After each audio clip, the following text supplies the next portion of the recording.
som fica de reserva aqui, né? Você não sabe se vai funcionar. Boa noite, igreja. Para mim, de novo, é uma alegria estar com vocês. Sempre é muito bom. Para quem não me conhece, meu nome é Rodrigo. Eu faço parte do conselho pastoral dessa igreja e há 4 anos e meio, 4 anos e um pouquinho mais que meio, fui convidado e minha esposa a pensar a respeito de uma possível plantação de igrejas aqui na Zona Sul. E a gente está completando, a gente é então uma plantação de igreja, a gente é uma congregação dessa igreja, Igreja Batista Mosaico, que fica lá em Setúbal, próximo à Escola Americana. E para a gente é uma alegria sempre que a gente recebe os irmãos, e é muito bom ver como o pessoal quer festejar conosco. Semana passada, então, fizemos a celebração aí dos 4 anos de existência. A gente tem estado ali nesse novo local há 4 meses, 5 meses mais ou menos, e final de semana passado foi o nosso tempo de celebração desses 4 anos de existência. Já é o 4º lugar que a gente passa. Parece que Deus vai fazendo o povo peregrinar também ali, e a gente pôde celebrar um pouco com a igreja que está lá reunida, mas também com alguns dos irmãos que de vez em quando, e aí as crianças foram responsáveis, né, por dar o tom aí do parabéns no final, finalizando o bolo aí, soprando a velinha, convidando todo mundo para festejar. Estava todo mundo ao redor delas aí, e a gente tem se encontrado ali na rua José Moreira Leal, número 214, mas isso é parte do esforço dos irmãos. A gente tem celebrado muito o apoio e esforço que a Igreja Batista Emanuel tem feito em dar esse passo de fé num trabalho que é um desafio constante, e a gente se alegra. Talvez seja a primeira vez que você esteja me vendo aqui. A gente está aqui participando a cada 1 mês e meio nas palavras e pregações aqui. Durante a semana a gente está cuidando da igreja lá, e nos meses anteriores agora, na verdade, a gente estava no meio de quebra-quebra, reforma, subindo em parede, andaime, pintando parede, derrubando às vezes também algumas delas. E foi um tempo de muita luta, assim, porque o prédio onde a gente estava muito distante de poder ter um lugar hábil de celebração em todos os aspectos. Então foi um tempo de muito desafio, mas também de muita alegria. E a gente, desde o ano passado, tem estado lá na rua José Moreira Leal 214. Mas é com vocês que a gente celebra também isso. Sempre que alguém vai lá da igreja, nossa, é uma alegria muito grande poder dar um abraço, poder saber que a parte da Emanuel está lá também. E foi um sonho que veio a partir da Igreja Batista Emanuel, que tem impactado não só aqui, mas outros lugares da cidade e do estado, através de iniciativas como essa. Para a gente eu fico muito feliz mesmo de poder dizer, em todo lugar que eu vou, da relação que a gente tem com a Igreja Emanuel, com também o apoio, suporte em treinamento e tudo. Para mim é muita alegria mesmo. Pois é, a Igreja BB, 4 anos aí, estamos começando a soltar as primeiras palavras, encaminhar, falar uma frasezinha mais completa, né? Já deixou de engatear, mas para a gente tem sido uma alegria nessa caminhada recente, ver Deus fazendo tanta coisa, e também partilhar com os irmãos aqui daquilo que Deus tem colocado como fruto lá em Setúbal. É um desafio que está para além das nossas forças, e por isso que é fantástico poder se depositar sobre ele, porque todo desafio que está para além das nossas forças é o óbvio da nossa incapacidade, que faz com que Deus se revele mais profundamente na nossa vida. É quando a gente vê que Ele e só Ele pode realizar esse trabalho. E é isso que a gente tem experimentado lá. Foi uma festa muito bonita. Aqueles de vocês que estavam lá conosco podem testemunhar disso, mas os desafios ainda são muito grandes. Agora a gente parte por uma nova fase aí de se estabelecer nesse local, arrumar o espaço para cuidado com as crianças, os papais terem a tranquilidade de saber que seus filhos vão estar bem cuidados lá. E aí é bom, assim, vocês entenderem que muito daquilo que a gente tem vivenciado tem sido não só do esforço físico, mas também de tudo que Deus já deu a Emanuel. Por exemplo, lá as meninas do Ministério Infantil são fãzaças assim, e dão glória a Deus por tudo aquilo que tem sido vivido aqui, né, Emanuel, no Ministério Infantil, por ter o contato com material e disponibilidade quando vieram aqui de apresentação de Vânia, lá de todo o material que a gente usa lá hoje também, e a gente ter essa tranquilidade de saber que aquilo que Deus partilhou aqui hoje é partilhado lá de diversas formas. De novo, obrigado, para mim é uma alegria muito grande estar aqui com vocês. Uma outra alegria que eu tenho de hoje estar aqui, para além desse tempo de celebração de aniversário, é que às vezes Deus faz uma bagunça naquilo que a gente tinha planejado, e eu acho que hoje vai ser mais ou menos isso. Eu tinha separado para partilhar de um texto que eu já achava que não ia ser tão fácil de tanta compreensão, então eu já estava preparado para falar aos irmãos a respeito de, olha, se você em algum momento achar, poxa, está complicado demais, não liga não, tenta prestar atenção no que Deus está falando para você através da ministração aqui, porque eu não quero me furtar de falar aquilo que Deus tem colocado no coração. Talvez você não perceba tanta linearidade em alguns momentos, talvez fique difícil de alcançar alguns pontinhos, mas aquilo que Deus quer falar para você, eu tenho certeza que vai ser muito profundo hoje à noite. Isso porque, algumas vezes isso acontece, a gente está meditando, está com tudo preparado, aí Deus mostra uma outra coisa. Aí eu disse, mas Deus, não foi isso que eu preparei para hoje à noite. E aí você fica, tá bom, então seja o que Deus quiser. A gente vai descobrir junto aqui algumas das verdades que Ele quer revelar para a gente juntos. E para isso eu vou convidar os irmãos a abrir a Bíblia de vocês lá em Mateus, no capítulo 7, no versículo 22 e 23. Então em parte a gente vai ver aqui alguns textos planejados, mas outros eu estava misturando ali agora, neste exato momento. Mateus 7, 22 e 23. É importante vocês entenderem que isso aqui meio que ainda faz parte do que é chamado o Sermão do Monte. Ainda faz parte, aí o capítulo 5, 6 e 7 faz parte desse tempo de Jesus com os discípulos, de revelar alguma verdade que é bem profunda e precisa ser vivida.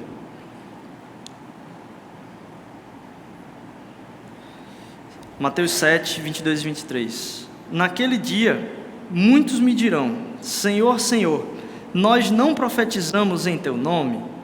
Em Teu nome não expulsamos demônios? Em Teu nome não fizemos muitos milagres?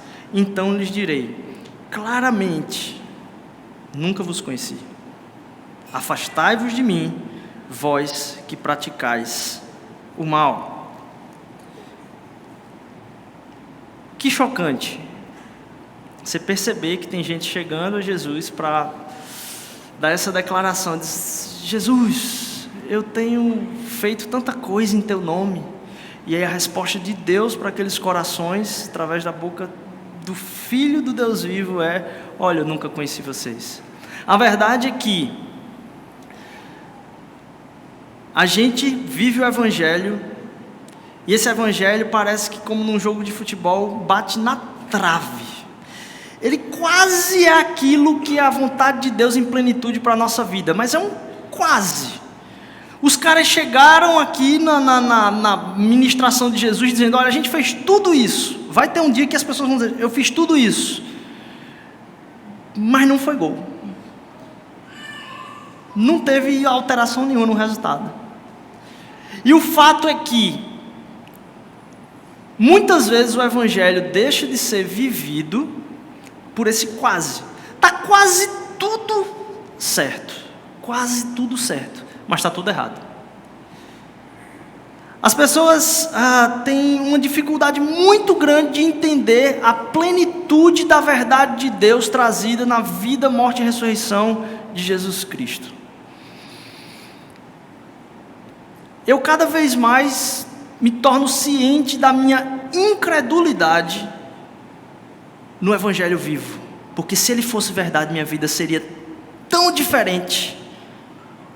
Se eu vivesse o Evangelho da forma proposta por Jesus, minha vida seria muito diferente. E a cada dia um perceber do meu coração o quanto eu ainda preciso entregar da minha vida a Jesus.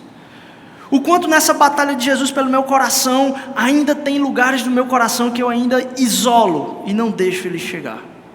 Que se esse evangelho fosse realmente verdadeiro em minha vida, o impacto que isso teria na vida de outras pessoas seria muito maior do que isso tem hoje. Me pediram para falar hoje aqui a respeito da missão da igreja. Vocês estavam ouvindo falar a respeito das cartas em Apocalipse, às igrejas, e me colocaram nesse tema, qual é a missão da igreja? Porque a missão da igreja é o que é que se tem que fazer. O que é que se tem que fazer no fim das contas? O que é necessário ser feito? Há uma confusão desse evangelho quase, que é a gente imaginar que o que Deus quer da gente é que a gente seja certo. Que o que Deus quer da sua vida é que você tenha uma vida certa. Certo? E nada tão próximo e tão distante da verdadeira mensagem da cruz de Cristo. Nada tão perto e tão distante. Bateu na trave. Porque aquilo que a gente enxerga no visível é perceber se a vida de uma pessoa é correta. O que a gente vê na vida de Jesus é uma vida plena em santidade, integridade, uma vida correta. E a gente acha que a mensagem do Evangelho então é que a gente vive uma vida correta. E a gente acha que o nosso relacionamento com Deus é baseado em se eu vou conseguir fazer o que é o certo. Deixa eu dizer para você, o interesse de Deus não está em se você está acertando. Vai muito mais além. Isso é o mínimo. Jesus fala para os seus discípulos, olha, a justiça de vocês tem que exceder em muito a dos fariseus. Então não basta estar certo. Na verdade, nessa figura aqui, Jesus disse, olha, as pessoas chegaram para mim e disseram, vão dizer no futuro, eu fiz isso em teu nome. Jesus está falando aqui, é muita coisa que é feita em nome de Jesus, não vem de Jesus. E a confusão que a gente tem com o Evangelho, com o acertar, promove em nós uma distância enorme de Deus. Eu já partilhei isso com vocês. Se a gente pensar que pecado é fazer algo errado, a gente não entendeu a mensagem da cruz. Porque se alguém com nenhum tipo de sabedoria humana, de educação, no português, viesse aqui e falasse tudo no português errado, como algumas palavras provavelmente vão ser proferidas da minha boca, com uma concordância, uma regência verbal que destoa daquilo que é a regra, a pessoa pode dizer, olha aí, está errado, é pecado. E na tentativa de admirar ou ver se eu estou acertando ou errando, o significado da mensagem pode ser perdido para o coração dos irmãos. O Evangelho deveria permitir que o meu coração pudesse participar de culto bom e culto ruim. Porque crente bom aguenta culto ruim. Quando na verdade a gente fica numa expectativa de talvez tentar produzir um culto que seja suficientemente bom para que eu admire a excelência com que foi feito. É importante a excelência, a integridade é. Mas o erro, o errar e o acertar não tem a ver com o objeto do amor de Deus na minha e na sua vida. Porque aí eu e você começamos a olhar para a missão de Deus e se achar incapazes de encarnar aquela missão, de viver plenamente na nossa vida aquela missão. Por quê? Porque a gente erra. E a gente começa a achar que Deus vai me aceitar mais ou menos a partir daquilo que eu acerto ou erro. E eu perdi a mensagem por completo no meio disso tudo. Tive recentemente a oportunidade de estar com alguns amigos e irmãos reunidos em outra cidade. E o único motivo de eu ter ido lá foi simplesmente a relação profunda que tinha com algumas daquelas pessoas. Eu tinha planejado já para o meu ano não sair de Recife em todas as oportunidades que eu pudesse. Então eu ia dizer não para muitos convites. E aí, recentemente, em dezembro, quando eu já tinha feito esse planejamento, um grande amigo convidou e disse, olha, tem uma pessoa de muito carinho do nosso coração, de muito esmero, inclusive de vida, de testemunho do Evangelho no país por sua história de vida, que conclamou que a gente estivesse junto para falar algumas coisas. Eu disse, sim, o que vai ser? Não sei. E aí foi interessante ver que várias pessoas de diversas partes do país se reuniram num único lugar, sem nenhuma pauta. A gente chegou lá e disse, o que vai acontecer aqui? Não sei. Não sei o que vai acontecer aqui. E por fé, na relação do que Deus já produziu e no testemunho do corpo e de corpo, a gente estava lá reunido por alguém que tem um grande esmero no meio protestante, por derramar algumas coisas na nossa vida. E como a gente bebeu de verdade. Uma verdade profunda, a partir de um testemunho de gente que estava dizendo, olha, eu queria muito que vocês ouvissem isso da minha vida. Era como se a pessoa estivesse se despedindo quase assim, um testemunho. Mas como no relacionamento entre a gente estava baseada a fé que a gente tinha do que Jesus ia produzir. Não a partir de uma conferência que a gente montou por tópicos e tal, não. Por estar junto enquanto compromisso um com o outro. Compromisso de irmandade e amizade pelo Evangelho, por falarmos a mesma língua do amor de Cristo. E como essas coisas que acontecem muitas vezes sem pauta, têm mais importância do que as que acontecem com pauta. Deus produziria muito mais coisas espirituais se a gente marcasse entre nós, entre os irmãos, agendas sem pauta. A gente chegasse e ligasse, olha, eu quero estar contigo. Por quê? Porque eu quero estar contigo. E fosse no Espírito, percebendo o que Deus ia falando no caminho. Tive conversas difíceis no início desse ano, muito, mas muito difíceis. Que outra pessoa disse para mim assim, olha, Rodrigo, eu achava que não era o momento, eu estava me preparando para o momento. E eu me dei conta que naquela conversa, eu mal tinha me preparado. Eu sabia que a gente tinha conversa, a gente tinha postergado muito tempo a conversa. E o que é impressionante é que muitas vezes o que mais importa não é se você se preparou para as conversas. O que mais importa é se você preparou o seu coração para estar no espírito correto, onde quer que você vá. Porque aí pode ser que o seu chefe lhe chame, diga, fulana, vem aqui no meu escritório, e vai ter uma conversa muito difícil com você. Se você entrar ali preparado, pode ser que algumas coisas deem errado, mas se você entrar ali com o espírito correto, não importa o que seja falado, o Espírito de Deus paira sobre os nossos corações.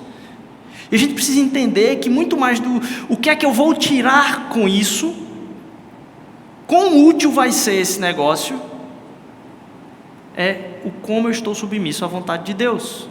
Parece que o que eu estou falando aqui não tem nada a ver com o que eu estava falando antes, mas percebe que quando a gente fala a respeito de um evangelho que promete para mim acertar diante de Deus, eu estou numa relação de interesse, porque eu estou interessado que Deus me dê o resultado positivo do meu acerto. Eu não estou interessado na relação com Deus por Deus. E a gente começa a fazer muitas coisas em nome de Jesus, mas não tem o coração entregue e submisso a Ele. Por que é que eu pensei na mudança da palavra aqui? Enquanto a gente estava cantando, essa música é muito antiga e fala muito ao meu coração. E parece que muitas vezes a gente canta o inverso dela. A gente canta, precisas de mim. E a gente começa a viver nossa vida do Evangelho como se Deus precisasse de nós. E como se a missão da igreja, a missão que Deus tem para mim e para a sua vida, fosse porque Deus precisa de mim e de você. Deixa eu dizer, Deus não precisa de você. Deus não precisa de mim. É um privilégio o quão mais eu entrego minha vida nas mãos dEle. Porque ser usado por Deus não é algo que Ele precisa. Ele tem tudo. Mas é um privilégio para mim a oferta da minha vida. Por isso não ter nada em valor e colocar minha vida a serviço de Cristo é o melhor que eu posso fazer. Porque senão a gente começa a acreditar que eu tenho que dar alguma coisa para Deus, para que Ele dê de volta para mim. Mas quando eu entender que não tem nada que eu possa dar para Ele, e que Ele me deu tudo, acabou o jogo. Agora eu sou todo dele. E a gente vai entender que a missão que Deus tem para a igreja não é um trabalho que a igreja tem que fazer para Deus. A missão da igreja não é um trabalho que a igreja faz para Deus. Na verdade, a missão não é da igreja. Quem está em missão é Deus. A gente vai ter a oportunidade de receber em março talvez dos maiores missiólogos hoje em atuação, o Dr. Michael Goin. Ele vai estar conosco no dia 16 de março, é uma segunda-feira à tarde. Se você tiver interesse, fique de olho, a gente vai depois publicar também. E tratando de um dos seus livros chamado A Igreja Missional na Bíblia. Porque Deus está em missão desde a eternidade.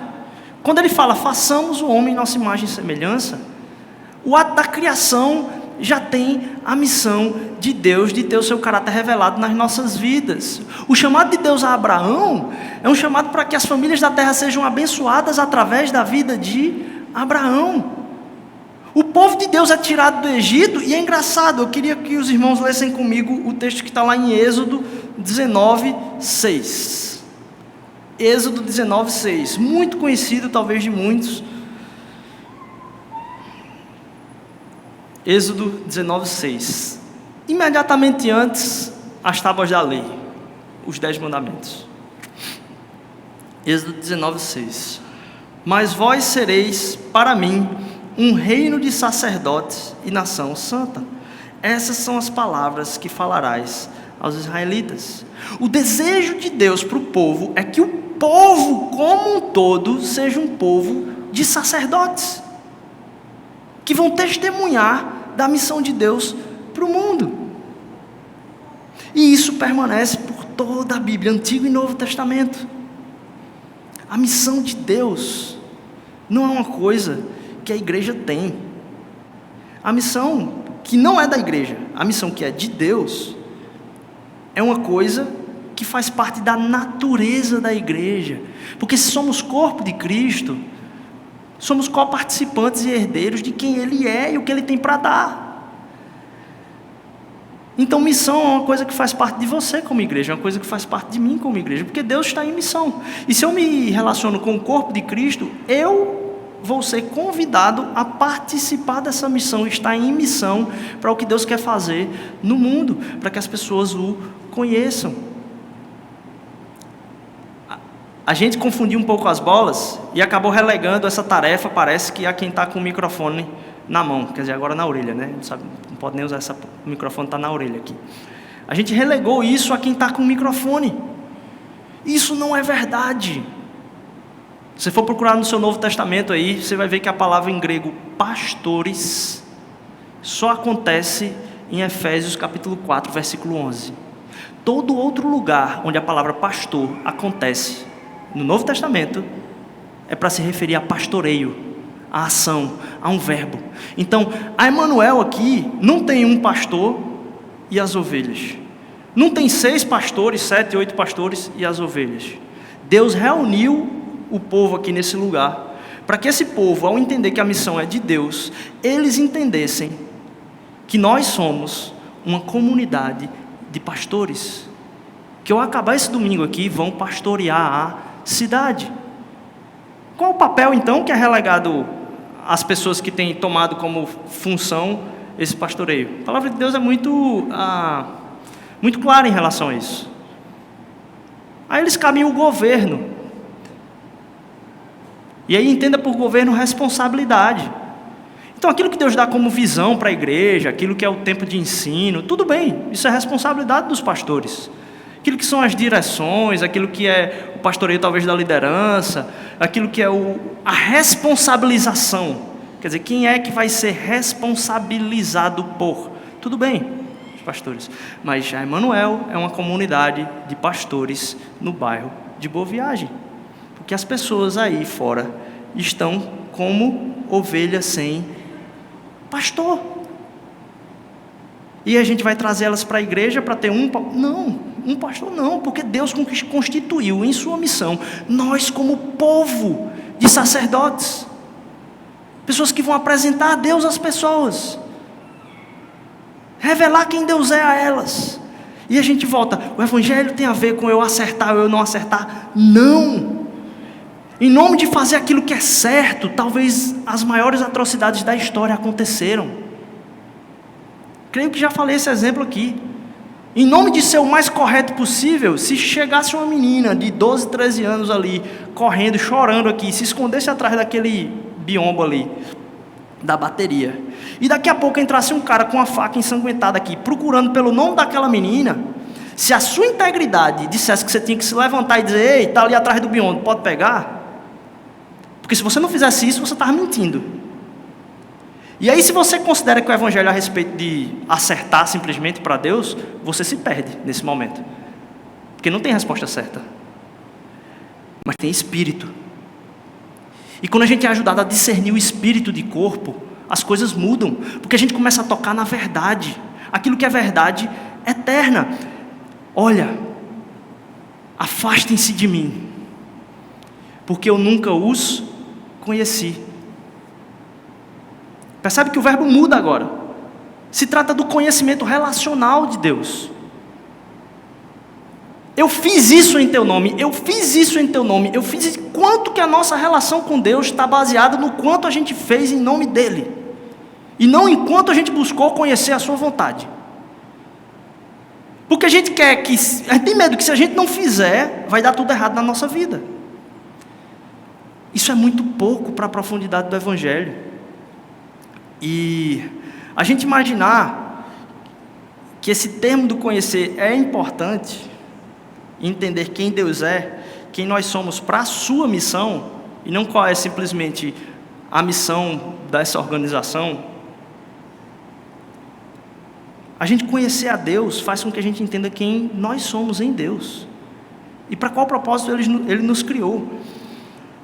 Entender então que esse acerto e erro está misturando um pouco as bolas, faz com que a gente veja o seguinte: em 1980, a população de evangélicos no país era de mais ou menos 8 milhões, na década de 80. A gente saltou de 8 milhões, mais ou menos, a gente vai ter a certeza agora em 2020, talvez, ou vai ter um olhar melhor, né? Porque vai ter o censo agora de novo, teve 2010, vai ter 2020. A gente saltou de 8 para 80 milhões, é o que assim, as suposições dizem.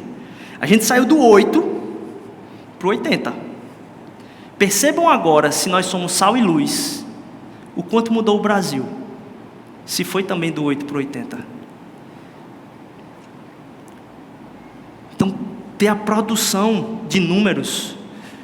Imagina se a igreja evangélica chegasse para Jesus e dissesse: olha Jesus, nós fizemos a explosão, nós fomos a resposta missionária para o mundo, e o que importa é a transformação de maturidade ou a quantidade de mobilização?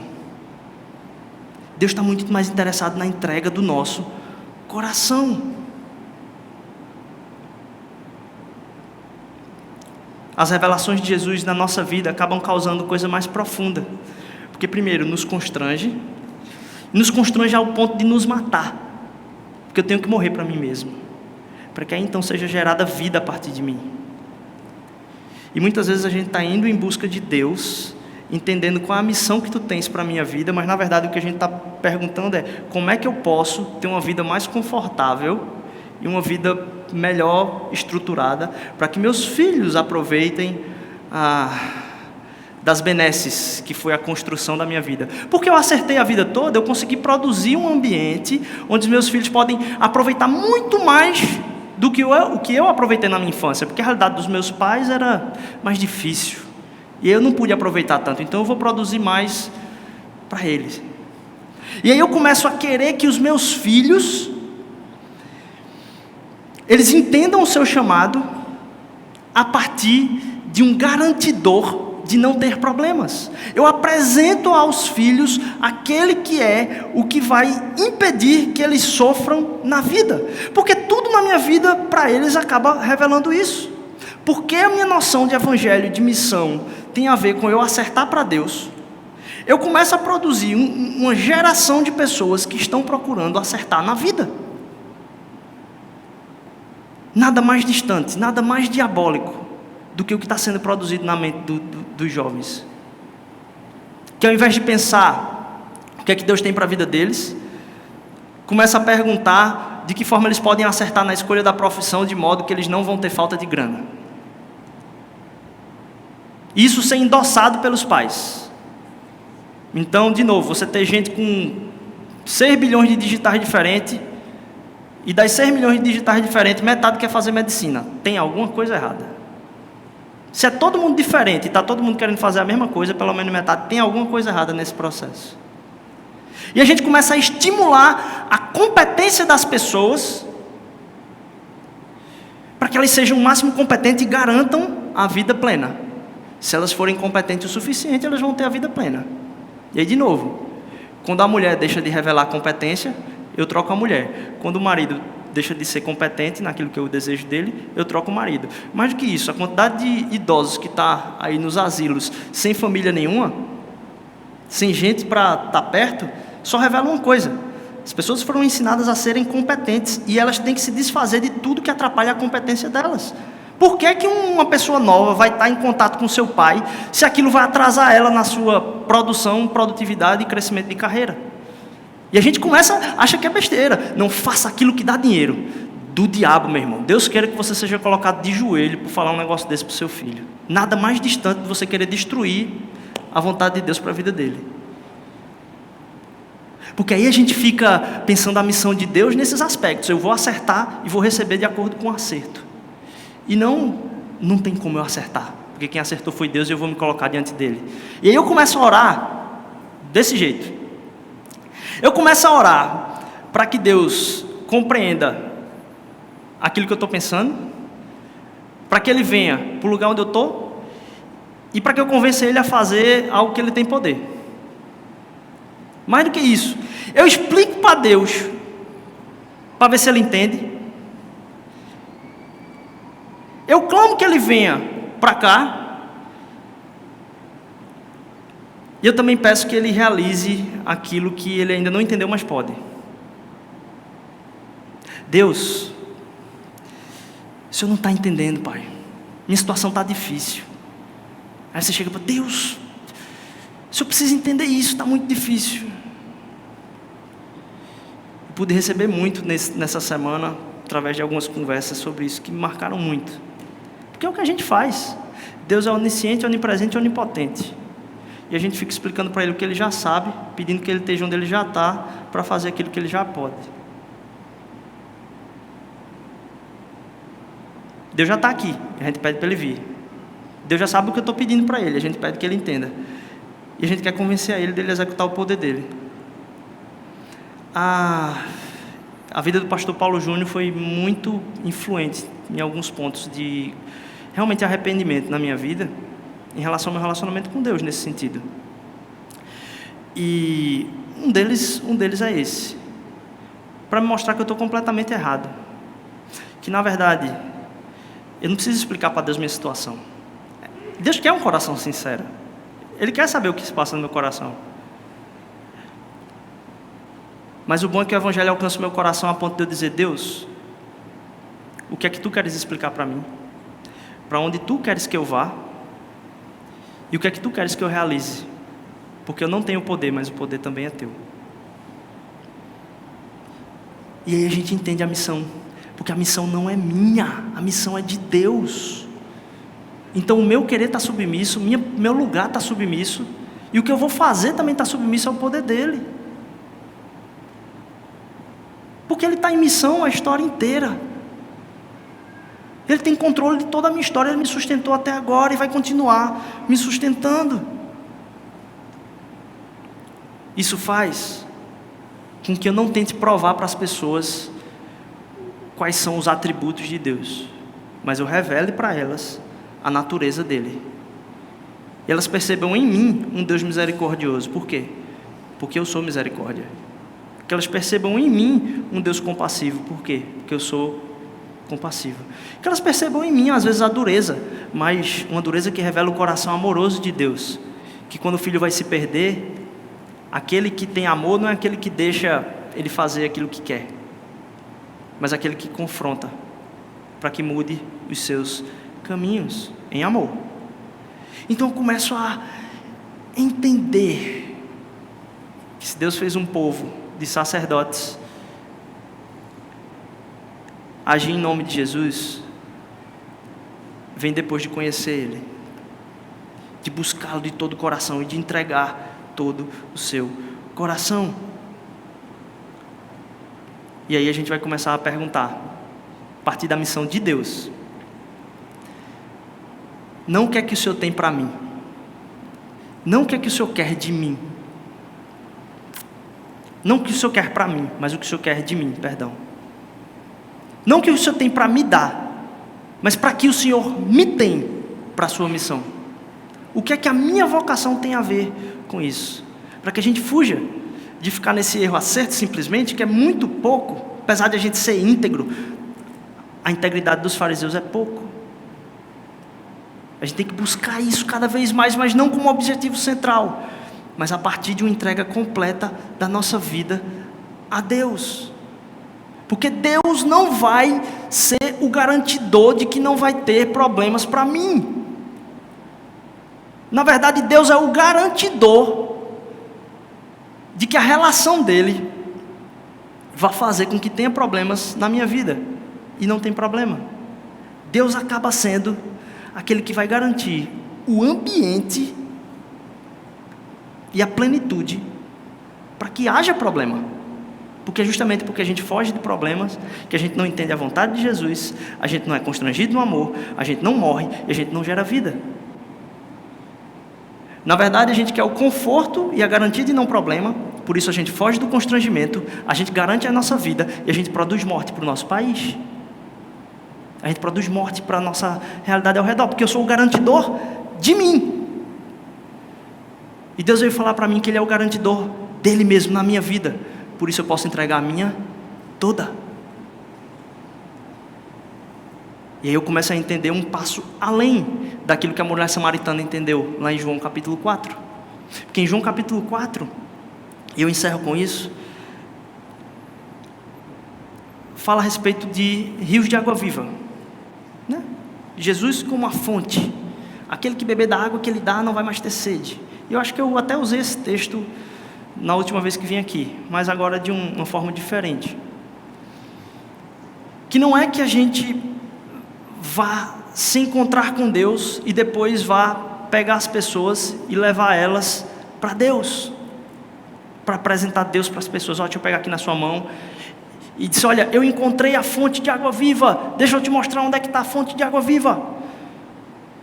O que o Evangelho fala não é que a mulher samaritana vai saber de onde vem a água viva.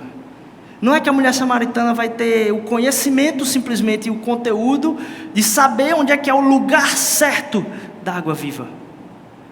Que Jesus fala para ela que vão fluir rios através de mim, de você.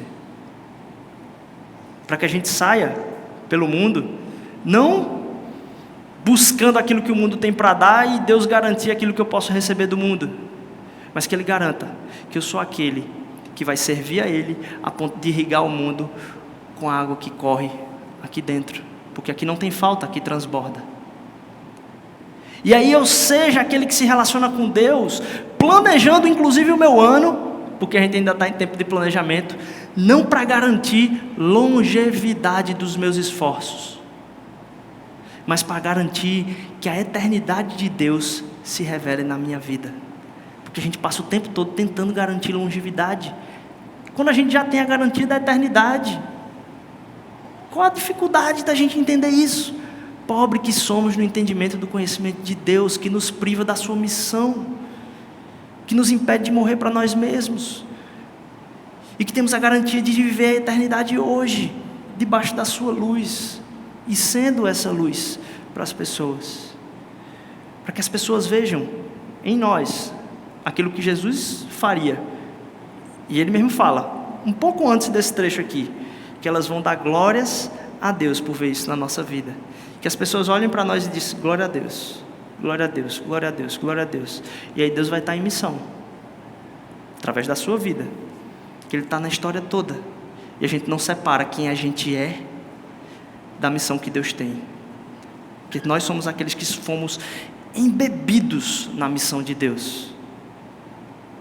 E agora a nossa vida toda serve para isso também. Amém?